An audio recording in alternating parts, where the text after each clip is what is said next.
What it do, you too? It's your boy Stoff. I'm hitting y'all with a double whammy today. Cause I'm not gonna lie, I'm just bored, bro. I'm bored. Too bored. Oh, snap. You feel me? Right here, we got Dr. Insanity. To be honest, bro, I always mess with Dr. Insanity videos. You feel me? Dr. Insanity, he be having people on their P's and Q's. You feel me? Some stuff that you even wouldn't look at weird. You have to, you feel me, double back, think twice on certain stuff, bro. Certain aspects in life, you feel me? He opens your eyes to a lot of stuff in here. So I'm gonna be real with you.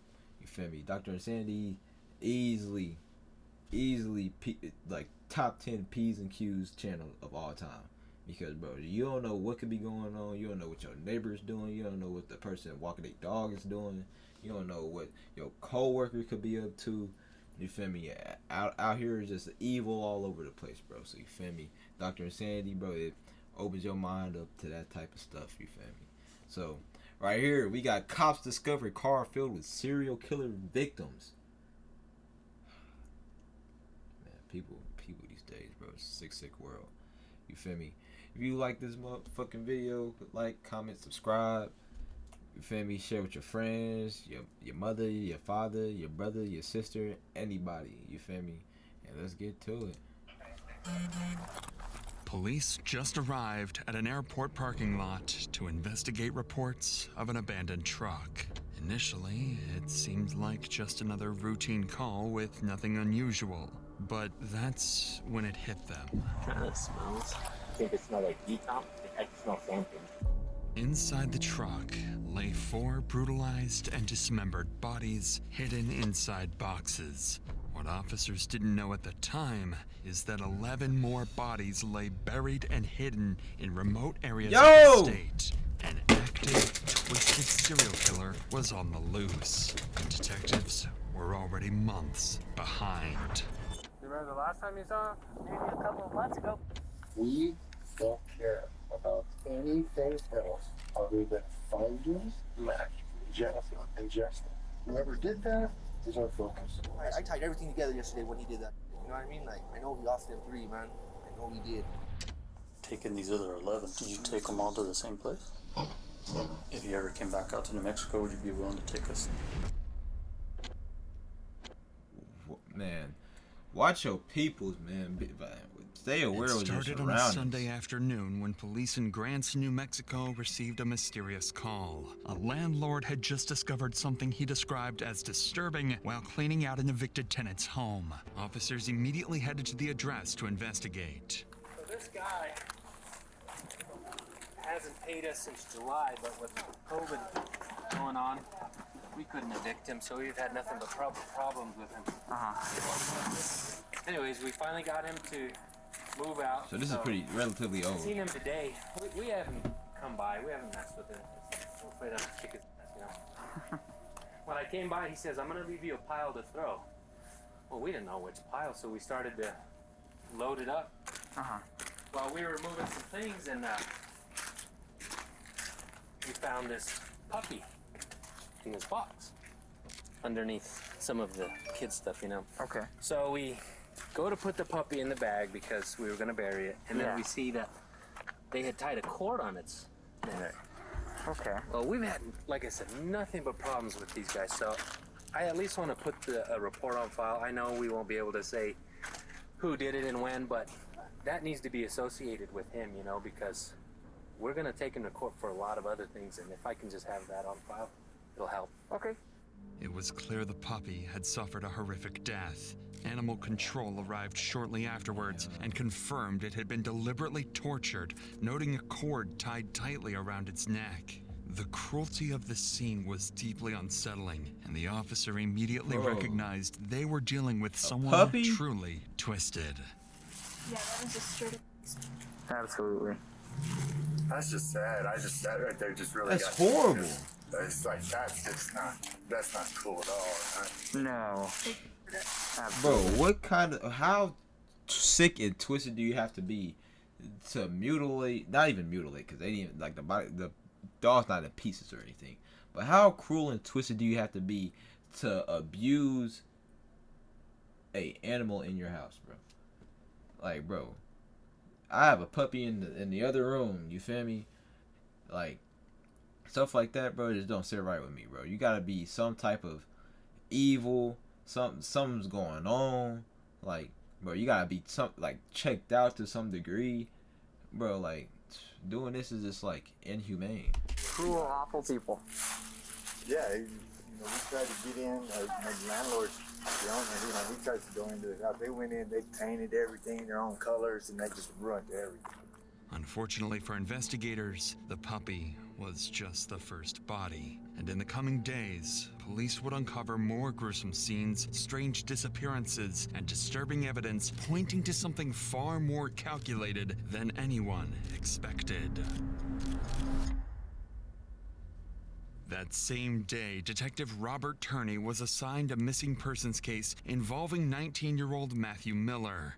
Matthew's grandmother had called 911 a couple of days earlier, worried because she hadn't seen or heard from him in nearly a week. It turned out police were already familiar with Matthew and knew he had previously struggled with substance abuse, so initially they assumed his disappearance was drug-related. Maybe he overdosed somewhere. But Matthew's family insisted something was different this time and urgently requested to speak with detectives. Trusting their instincts, Detective Turney decided to visit Matthew's grandmother, where he would discover some unsettling new possibilities.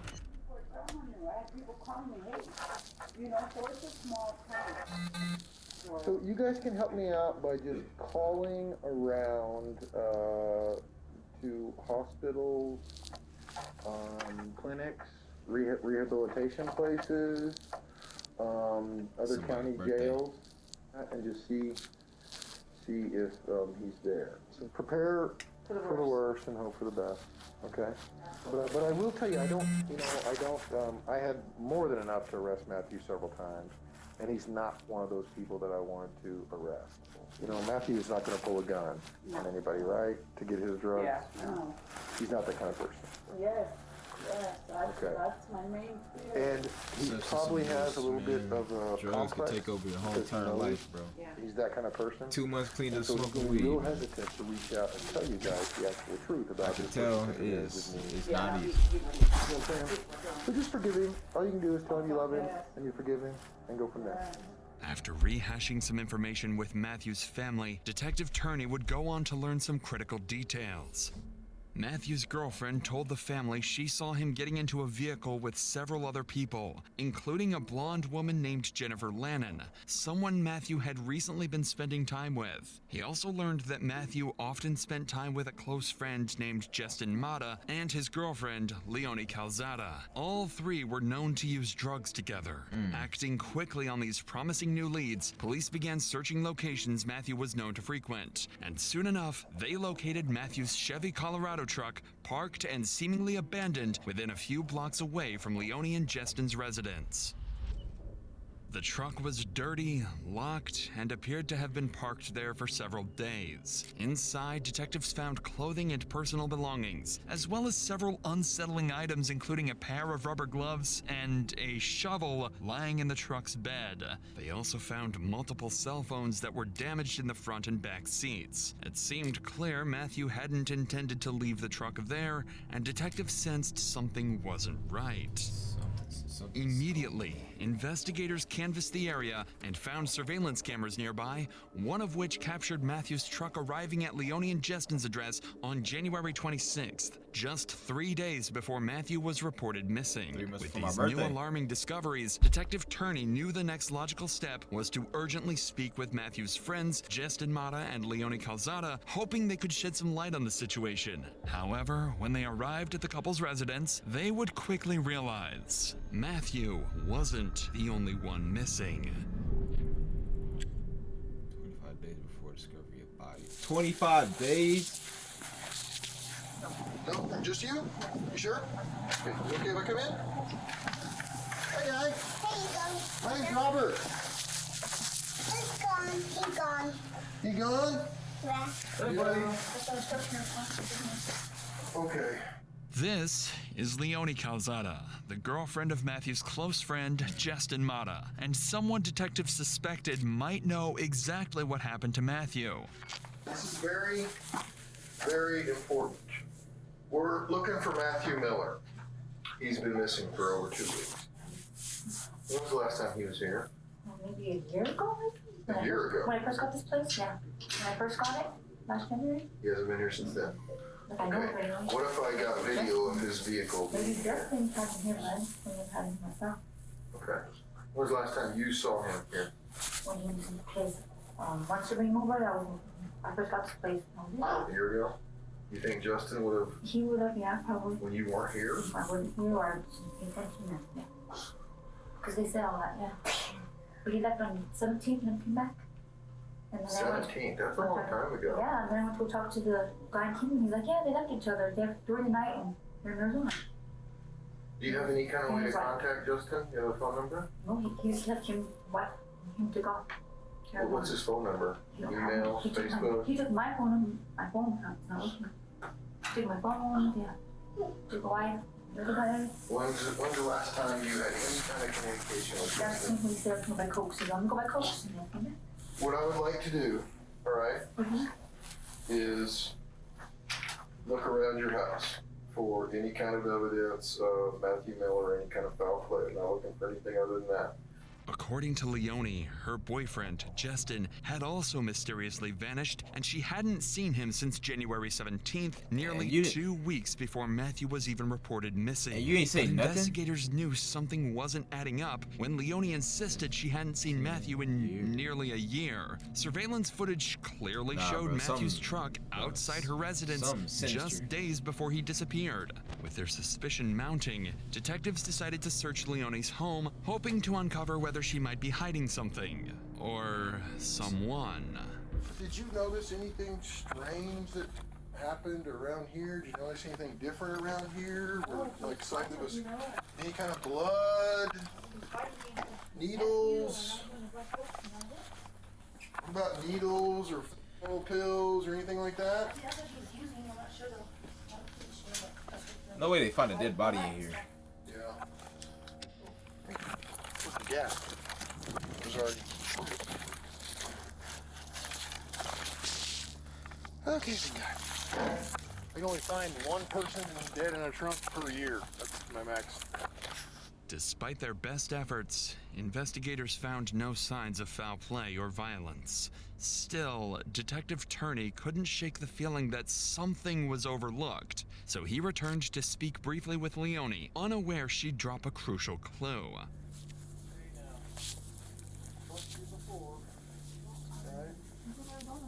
The 17th, Justin Mata with Arizona. Yeah, with Jen Cannon.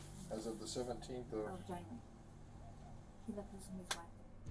Leonie revealed that Justin had recently taken off with another woman named Jennifer, supposedly heading to Arizona to re-up on drugs and make some money. With this new detail, Detective Turney now found himself investigating the disappearances of 3 different people: Matthew Miller, Justin Mata, and now, potentially, Jennifer. Not yet aware just how closely connected these cases really were. So to move forward, Turney quickly looked into Jennifer and discovered she had recently been reported missing by her ex-husband, Sean Lannon. That name sounded familiar to Detective Turney, because just days earlier, officers had responded to a disturbing call at 817 Kingman Avenue, the same property where the remains of a tortured puppy had been uncovered. And the tenants evicted from that very house, Sean and Jennifer Lannon. Whoa. Finally, investigators were starting to connect the dots. 3 people, all closely linked through drugs and personal relationships, had vanished within days of each other. Detective Turney realized it was time to canvass the neighborhood surrounding Sean and Jennifer's former home, hoping a neighbor might have seen something suspicious or could offer the lead they desperately needed. That's when they found a neighbor whose security camera was pointed directly at Sean and Jennifer's old residence, and what the investigators saw on the footage would finally bring some much-needed clarity to their case. Without this neighbor's camera, detectives might have hit another frustrating dead end, and it shows just how important reliable security can be, because when something happens, every second matters. That's why I partnered with Simply and some systems with them, flash the spotlights, even call Guard, tell to tell friends, find myself use, and even allows and keeping my and see them at about $1 a day for the Dr. Insanity monitoring to customize. On January 26th, Matthew is seen entering Sean's home, but investigators never see him leave. Hours later, Sean is spotted on camera driving away in Matthew's truck, and when he returns, he's alone, on foot, and Matthew is nowhere to be seen. 2 days later, on January 28th, the same camera recorded someone loading household items into a red Dodge Dakota parked outside the residence and driving away. This CCTV footage marked a critical turning point for investigators. For the first time, detectives had visual proof of Matthew at Jennifer and Sean's residence. With this significant new lead, the next step was clear. Detective Turney needed to speak directly to Sean. Only his account could clarify what happened that day and potentially reveal crucial details about the missing trio. The next morning, Detective Turney reached out to Sean and agreed to sit down for a formal interview. Whatever Sean said next had the potential to shift the direction of this case completely. So, first things first, let's get into this missing. Okay? Have you ever seen Matthew Miller? You know who I'm talking about? Was he over at your house? Yeah. It's been for weeks. And I'm not very lucky. It's definitely been about weeks. Before the 3rd? Was his truck ever parked at your house? Yeah. For more than like a day, overnight? I'm not sure. Have you ever driven his truck? Yeah. You've driven his truck? When was the last time you drove his truck? A couple weeks ago. A couple of weeks ago? So, again, when did you find out that they split and took off to Arizona, ran away together, whatever? It was 7 weeks ago. Came back. Every week. Come back. But you drove his truck a couple weeks ago? A couple's two. Several was like a handful. Do you think something bad happened to Matthew and Jennifer? I know Jennifer drug choice used to be when she came back with more bills than I could imagine. Like, Bro. She loved those. Bro, stop using these hard ass drugs, bro. These motherfuckers will tear your life to shreds, bro. Stop, bro. The fentanyls, the Percocets, bro. The heroin, bro. The crack, opioids, bro. Adderall, all that, bro. Like, put that stuff down, bro. It will tear your life apart. You will be heavily reliant on it. Bro, you won't even be able to function normally without this stuff if you keep on doing it. Like, put this stuff down. Yeah, I just got a really, really bad feeling about all this. You don't? I do. You don't seem... I've been living in this circle for a minute. Has she ever done this before? Yeah. During the interview, Detective Turney notices something strange. Sean remains unnervingly calm, especially considering his ex-wife and the mother of his 3 young children has just vanished. Turney begins to question whether Sean is simply a bystander caught up in a tragic situation, or if he knows more than he's letting on. He definitely does. The next day, Detective Turney would get his answer, as police mother of my received 3 an children, bro, unexpected go missing, call I'm from a crashing man out. named Josh Hall. Nigga, Josh divorced was an or not? acquaintance of Matthew Miller and claimed he'd recently witnessed something that deeply concerned him, directly related to the strange disappearances. A man named Josh Hall. Josh was an acquaintance of Matthew Miller and claimed he'd recently witnessed something that deeply concerned him, directly related to the strange disappearances. Investigators quickly arranged for a meeting with Josh, hoping his account would finally provide the breakthrough they were looking That's a for. badass cat. Hey, man, what's going on with Matthew, man? That's my chick's cousin. Check this out, man. Check this out. Follow me. Check this out, man. Yesterday, right, was at Kelly's. Right, Sean told me to go talk to you. I guess he had to go talk to you or something. Talk to Clutch. He goes in Kelly's in the garage, stashes the bag in the ceiling. Gun, Jack, his wife's IDs, clothes, feathers. Everything, just stashes it there. Since he had to go talk to the cops. I was there. I was there. Sean killed all 3 of them, man. I'm telling you, he murked all 3 of them people, man. He's putting it off on Martha that he ran off and everything. Why in the? Yes. I don't know, man. Kelly's like my sister. I know all it, you know. Killed all 3. I know he did, man. I know he did. He did, man. I'm telling you. Come on, they find the truck right by his house. know what I'm saying? And was throwing a trip or you know what I mean? Like, Martha was his chick. Martha was there. Having him by himself. Wait, who was? Oh. Having him by himself. Where the body is. He's a smart man. Where he's kid? How long they've been missing for? He just barely reported his wife missing. His wife's been.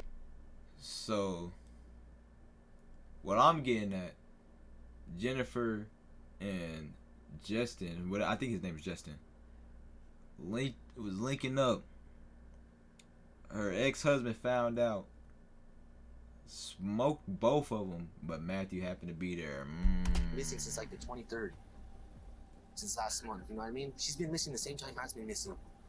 And after he left and everything, to go talk to you, Kelly went in there and opened that and everything. Strapped her IDs, some other personal of hers, some clothes, and I don't know what she do with it. She wigged out. I had her with me the whole time. She was stripping her. And then Danny Lemos took off with it. He was there too. Danny Lemos took the gun. Took the strap. What vehicle was Danny walking? Walking? Yeah, he was walking.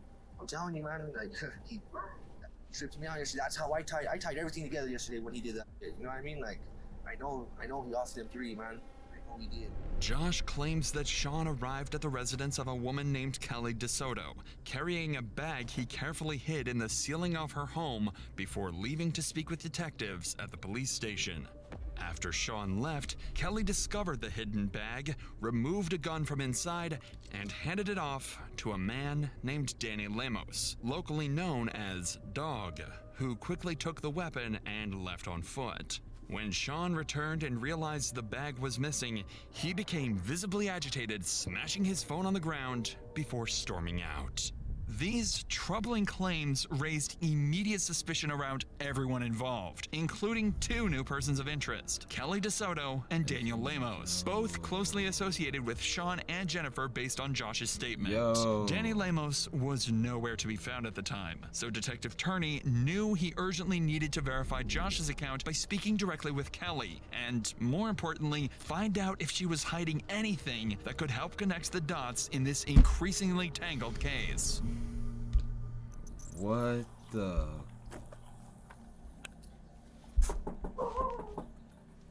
When investigators first arrived at Kelly's house, she agreed to meet them at the station for an interview, but refused their offer of a ride, saying her boss would bring her in about 30 minutes. However, when the time came, Kelly never showed up at the police station. Of course. It was a major red flag, and it made investigators even more suspicious of her.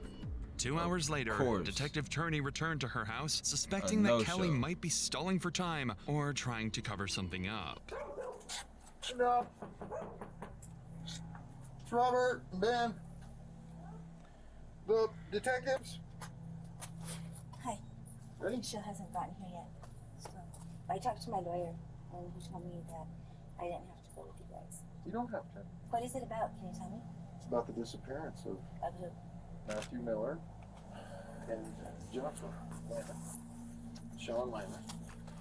Sean is not missing. I know he's not. This time, Kelly's behavior was noticeably different. She appeared distraught, reluctant to cooperate, and quick to mention her lawyer. Detective Turney felt certain that she was withholding crucial information and decided to press harder. Was Sean here yesterday? He came out yesterday. How many times? What did he do? He came inside. He told me that he had to go down and report Jennifer missing. Did Sean hide anything in the house that was later taken? No. Did he destroy his phone? Yeah, right here. I forgot. He destroyed his phone. Did he bring a bag inside that had a gun? No. Or any of Jennifer's identification cards? I didn't see Did he look in it? No, I didn't see. Did Danny Lemos take the gun later? No. Do you think he did something to Jennifer and Matthew? I honestly don't. He doesn't seem like that type of person.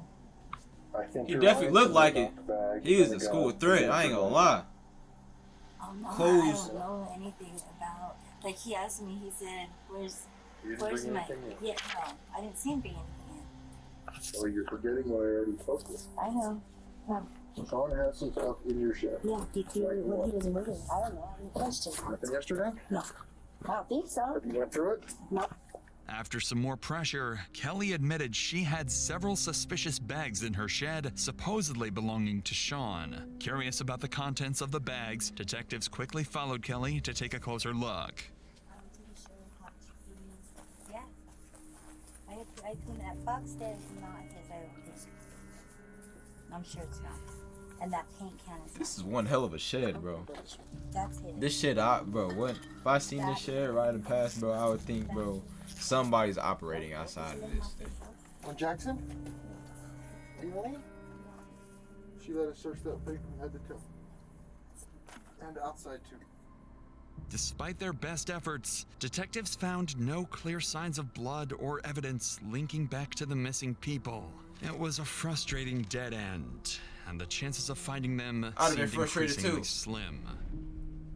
At this stage, investigators had narrowed down their focus to several individuals close to the missing trio, each with conflicting stories and questionable behavior that kept detectives on edge. But without hard evidence, options were increasingly running out. Desperate for a breakthrough, Detective Turney secured a search warrant for Sean and Jennifer's former home at 817 Kingman Avenue. Nice. Unsure exactly what or who they might encounter, officers cautiously approached the property, prepared for It any snows in New potential Mexico? threat.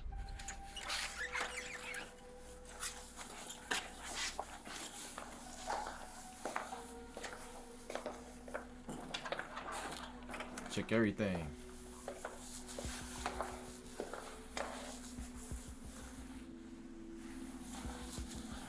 So it looked like the landlord doing his own work.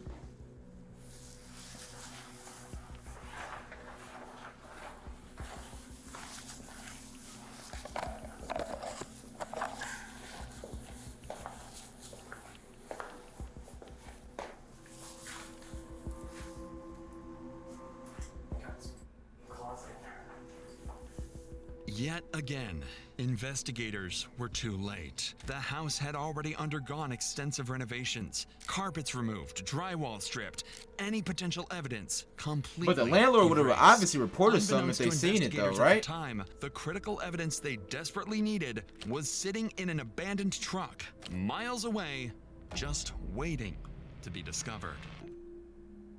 For now, though, every possible lead was exhausted, and Detective Turney knew it was time for a more direct you know approach. he's So he pissed, bro. called He Sean ain't once more, even touched a determined sandwich. to extract something, anything, that could finally lead investigators to the missing trio. Hello? Hey, is this Sean?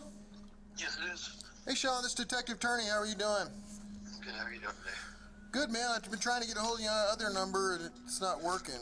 So, No, I apologize. Sorry.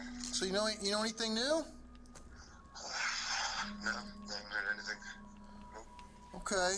Are you still around town? No, I'm in Albuquerque. No, we've made some progress here and there. I've got a bunch of pictures of different vehicles. I'd like you to take a look at, see if you could help me identify them. Good time tomorrow.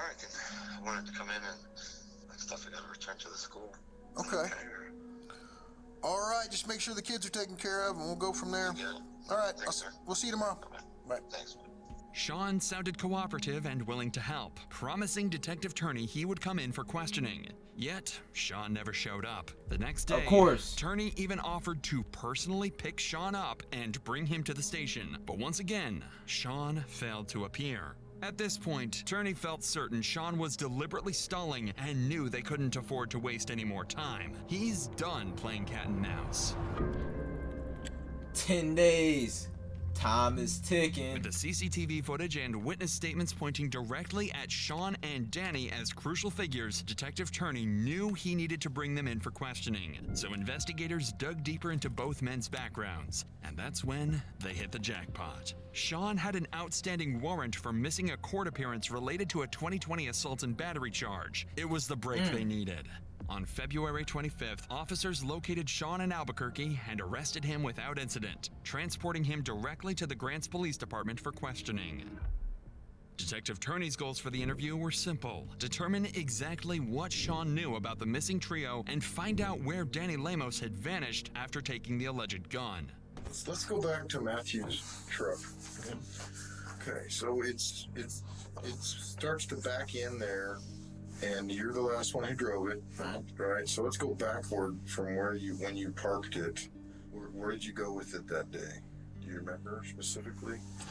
The only places I ever traveled was one time to McDonald's. I thought that was the last day we ever used it. And They got him Smith's, we got nachos. water, food. They knew he Walmart, finna start that's it. singing. Is there a tracker on the truck? My phone was always on. Like, pull the line. I'm not going in the mountains. I have children. I don't have any bodies. Like, I was a medic in the army. Like, I have 3 kids. I don't think you're That don't- capable of doing something that like don't this. tell I me think nothing. You're very capable of defending yourself, though. You don't tell me An nothing. accident happens. If it was nice, I would be like, that's self-defense. Because self-defense is peaceful, but literally, no. Biggest fear in my house, why the pistol stayed in the house, was Pato, like dog. Like, Yeah. that guy scares me. I'm not gonna lie about it. Yeah. So, Who told you to park it there?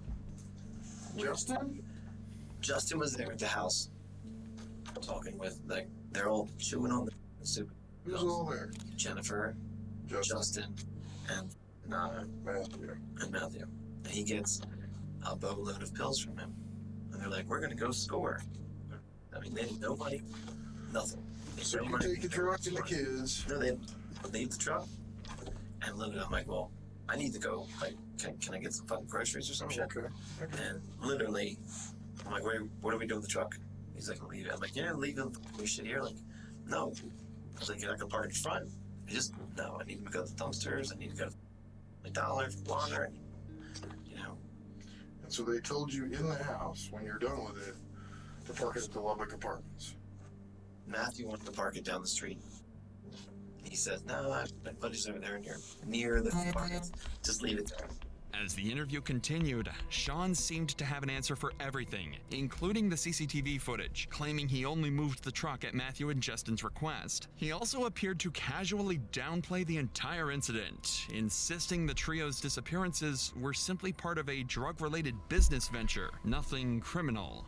But Detective Turney wasn't buying it. He knew Sean's explanation didn't match witness statements, and his earlier actions were too suspicious to ignore. But without solid proof, Turney couldn't directly refute Sean's story. So, to move forward, Detective Turney changed tactics. He decided to deliberately introduce Danny Lemos into the conversation, offering Sean an easy scapegoat. If Sean took the bait, Turney might finally uncover what Sean was hiding, or at least gain So he's trying to insights see if he into throws what it all really on happened my to boy the Dog. missing trio. Did Danny kill him? I have no idea. I literally spent most of my time with the kids. If I had to guess who would kill him, it would be the guy saying, if I'm going to dispose of bodies, I'm going to put him in my pig. And he showed me the pig one day because I was helping him at his house. This is. Oh, sorry. I don't have any answers for Matthew. I don't know much about him. Talk to Dog. If someone's going to move a body and put it somewhere, my guess, the creepy dude that talks about pigs with everything with eyeballs. I'm like, who would know that? Like, this dude's, whatever. I'm So he scared of took the dogs, bait. So. He took the My bait. kid's scared of dog. I'm scared of dog. I don't know what the fuck be afraid of it. Or ashamed of it. But we hid in the house. We didn't go anywhere. I definitely didn't leave my kids for 5 hours. Trying to find the blood for the other one. Just as planned, the moment Danny Lemos' name came up, Sean seized the opportunity and implicated him, pointing to Danny's violent nature and even suggesting his ability to dispose of bodies using pigs. Beyond those accusations, however, pigs do Sean eat stuck anything. to his story for the rest of the interview, denying any involvement in the disappearance. Without solid I proof thought that was against nacho. him, This shit detectives piece of- had no piece was- choice but to end their questioning. Fired. Still, Sean wasn't completely free. His outstanding warrant for failure to appear in court meant he'd spend the next 7 days in custody, and officers immediately transported him to the local jail.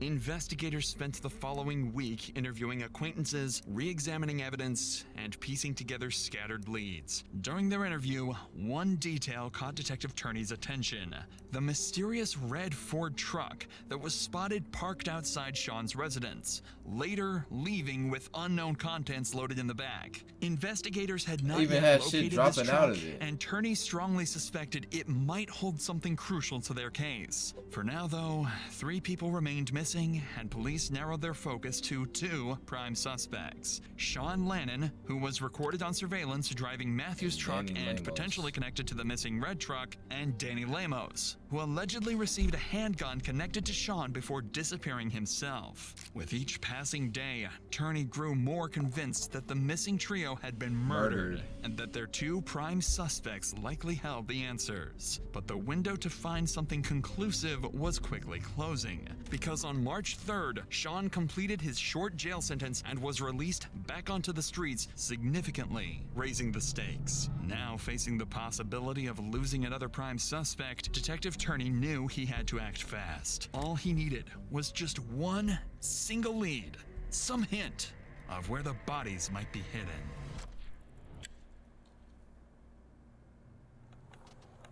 Oh, and this is where they find the truck.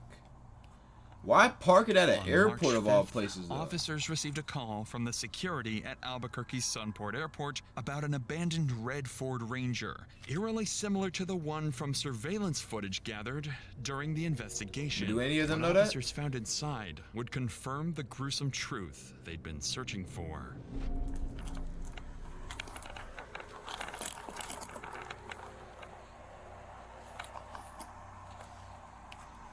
Kind of smells. Kind of smells, but I mean, not to like decomposing or anything. You know what I mean?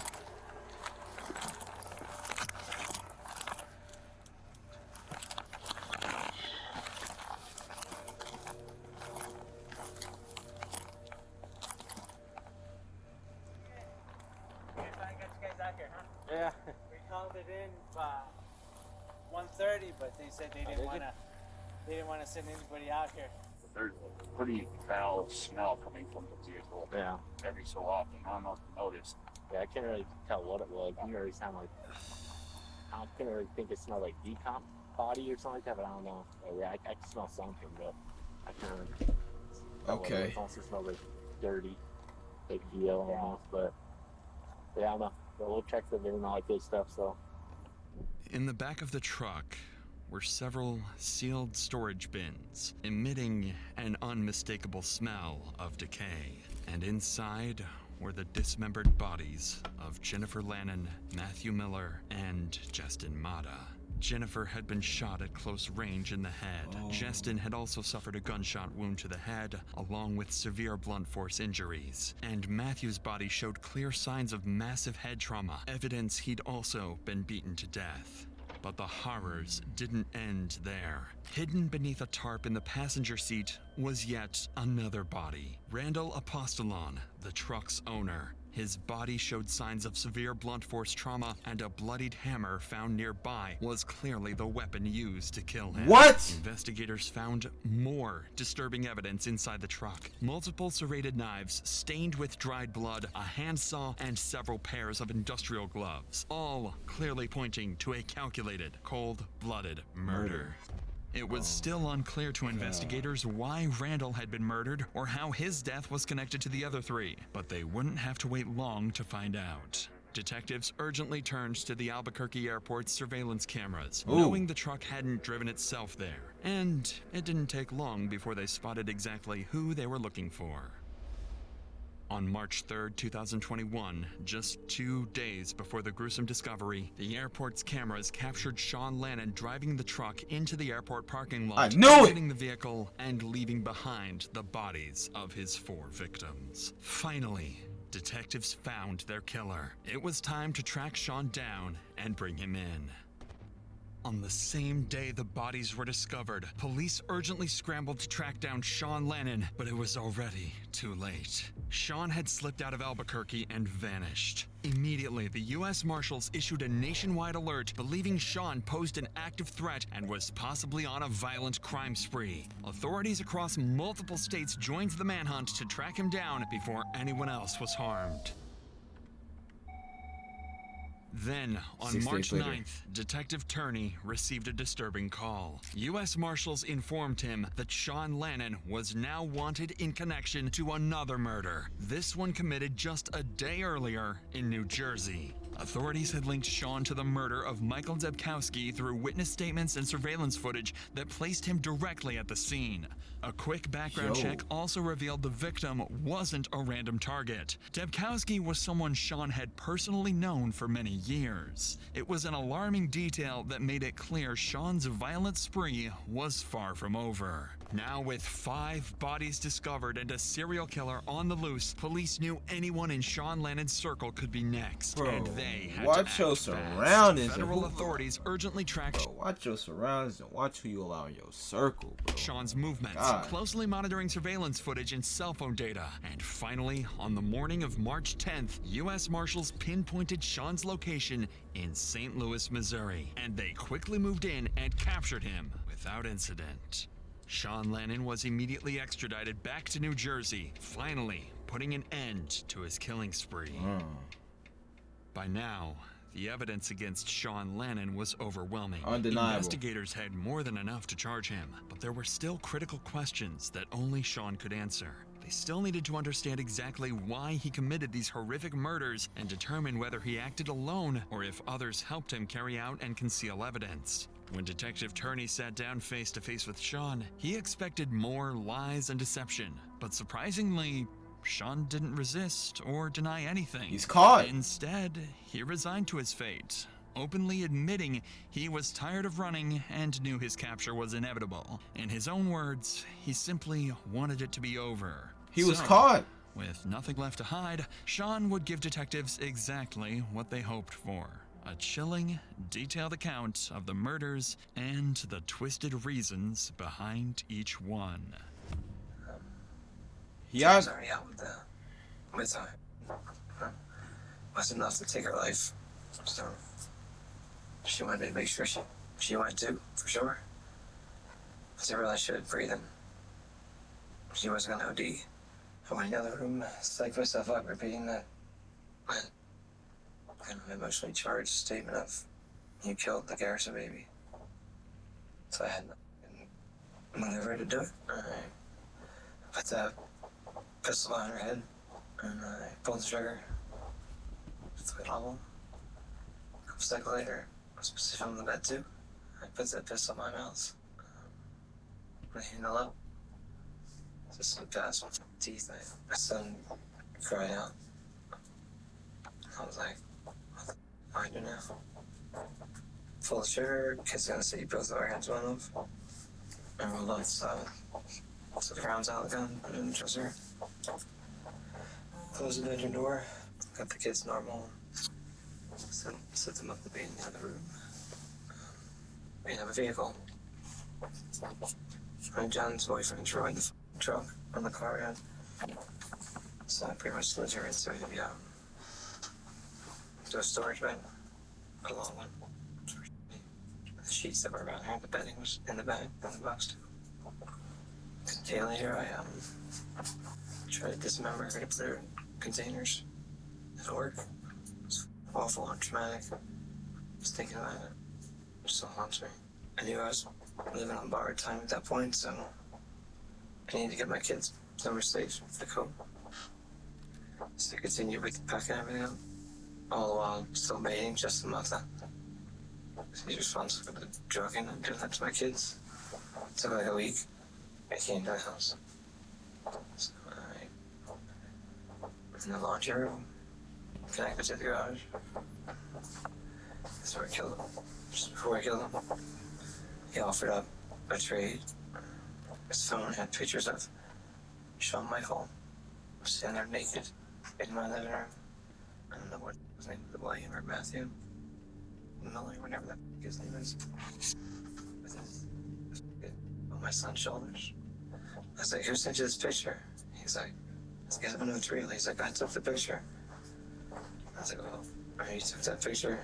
And he just admitted the guy in the picture. So, I said, there it is. You know, he was right over the van where Jim was hiding. He wanted to know if he could do a shot before he took his life. So I said, well, if you find any in the vent, so he was looking down in the vent. You can see it coming. And I shot him in the back of the head. It wasn't something I was proud of. He's a pretty tall dude. I had the dismembering at some point, a day or two later. It disgusted me. That's gross. I had to work up the nerves just to move his body. What the fuck? There's so much blood. That's why I had to pull the floor up in that room. I still have a room that was the flooring that was pulled up in the kid's bedroom. A piece of landlord never fixed the water leak. And the carpet got molded. It was unsafe.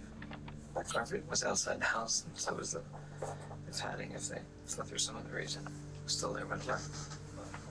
It took 2 hours before I had enough the ability to even go near Justin. When you got Justin over there, was this shortly after? Like how long between the time that you shoot Jennifer, that you shoot Justin? It was at least a week. Took a while. Did you get him to over? I was baiting this if I was Jennifer on the phone. Yeah. How would you fall for that? Yeah. I also had pictures of Daniel Lemos and my son. I never got my hands on Daniel Lemos. I fully intended. So I was heading back to New Mexico for work. Yesterday. Nah, but you killed 2 other people that had nothing. If I did, it'd be in the box. So then I had the 3 of them. Probably that kid comes over, William or Matthew, whatever his name is. Comes over with Felicity, his girlfriend. She looked like she was like 12 years old. And I should her name on He should look like. So he's like, they're looking for money for anything. I'm like, I give you a food card. I like, just take like $40. It's like, all I need is later in the week, give me a ride to get some water. And I'm in less than I want. So one of those times he came back, he didn't have Felicity. And that's when I shot him in the back of the head. I had one of his vehicles in Albuquerque. At some point he brought me the boxes that put him in the back. I couldn't come up with enough money to get the vehicle, so he was going to take the truck back, so I found somewhere else for the boxes of A's storage containers. I was going to hold them for $150. He wanted another $300 once we got to his place. Randy wanted another $300 to hold the boxes. So that was. I didn't have $300. So he's like, well, I'm gonna drop you back off. So we left, came back to the Pearl. The box was still in the back. Pulled in right there. We got in the fight. I killed him in the front seat. He was in the driver's seat. Throughout his confession, Sean remained eerily composed, showing almost no emotions. Even more chilling is the fact that just hours after dismembering the bodies and brutally killing Randall, Sean was picked up by police on an unrelated warrant and sat across from Detective Turney, coldly denying any involvement, while a truck full of bodies was parked just a few blocks away. So Tuesday I took I grabbed the truck. I didn't know what to do with it. I don't know anybody. What do you do with the body? So I wasn't trying to. I knew at some point it was going to get caught. I just wanted my kids back home. I took them to the airport the day before. And I positioned them. Just everything was the same. Secured the vehicle. That's obvious. And then I took I believe it was an Uber. Took it home. Right to the Pearl. The next day we flew out. I'm waiting on time. Again. At some point they'd find the bodies at the airport in the box. And bro, you gotta be like last time I deranged. missed was the man that was me as a child, my big brother. Big brother's big sisters or whatever. They got pictures too. Wanted the pictures back. He didn't want to give me the pictures, so I started beating him. Then he gave me the pictures. It took his life.